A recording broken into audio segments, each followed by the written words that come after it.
Hello everybody, my name is Moises Modesto and I am a producer and songwriter for Soul Trends Records. It's my pleasure to talk to you today about those two hats that I wear.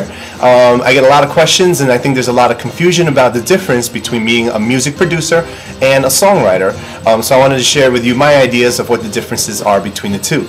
Now, both occupations have a lot of different roles, so I probably am only going to scratch the surface on this one, but I'll discuss with you really what are some of the main responsibilities for both, and also what are some of the greatest differences between the two. As a songwriter, one of the first things that I think you have to be able to do is to capture your ideas. And I'll tell you, these ideas can come from anywhere.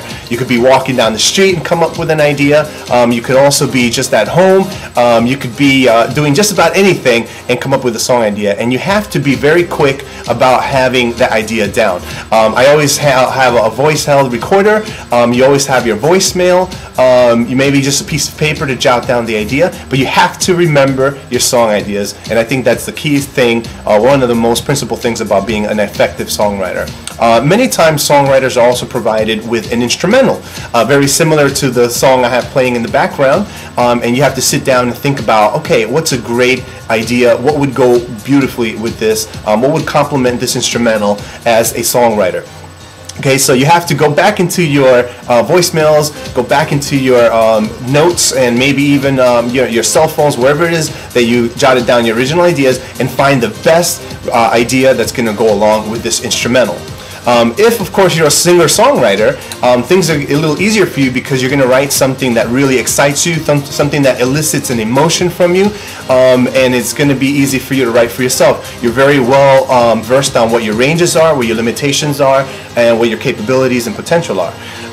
Now, many times as a songwriter, you're not a singer, so you can write songs for any artist out there. And what's most important is that you get to know the artist, what's going on in their lives, what kind of records are they most successful in writing, what are their ranges, how low can the singer sing, how high can the singer go.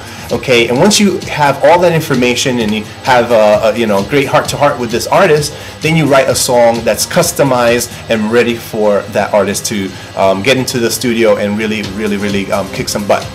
As a music producer, you have a whole different set of responsibilities, okay, and it includes having the vision for the overall entire project, okay. So that includes picking the songwriter. Some songwriters are great at writing rap. They could write dance music, EDM, they could write pop songs, country songs, whatever it is, okay. So you have to be the one to select that songwriter.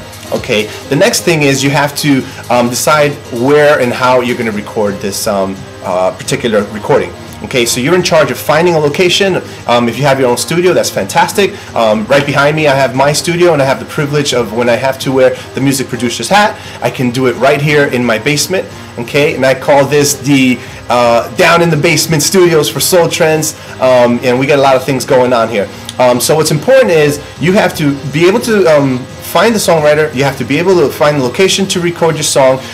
You also oversee the overall mixing of this record, okay, because you've got to create the music. And I think that's one of the most important things as a music producer you have to do. You have to produce the instrumental that the singer is going to be singing against, okay. So it's up to you to find the instrumentalists, the musicians. It's up to you to navigate through the programs, different and many exotic programs that go behind putting together music. Okay, you also, in effect, have to see the song through from thought to finish. Okay, so once the instrumentals are recorded, once you have all your parts of the record, and you also have songwriting completed, you have to mix and master and engineer that record to its fruition. Okay, so the biggest difference, as you can see there, songwriters really own the vision of what this song is going to be. The music producers, in effect, are going to be the ones to oversee essentially what's going to happen with the record from the beginning to the end. Music productions, instrumentalists, scheduling recording sessions, and of course at the end you'll be finishing.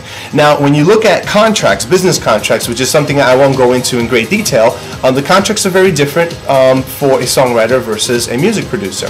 Okay, depending on the roles that both areas are involved with, you can have a songwriting deal, where you have ownership of the master of that songwriting, okay, and not the production of the music. As a music producer, it's also possible that you will own a piece of the songwriting and also the large portion of the actual production. Okay, so in effect, those are really two of the biggest differences in some of the areas between music production and songwriting. Many talented music producers are both songwriters, and I think that's a great thing. But not everyone is, and that's okay if you have a strength in one side and not the other. In music business, what's important is that you're going to wear a lot of hats, much more than just a songwriter and a music producer. But the important thing is to do something creative, and when you have a song idea, that you're able to partner with those who are going to help you put this record together. So I hope you found this video informative. I guess we'll talk soon, and it's a pleasure meeting all of you. Take care.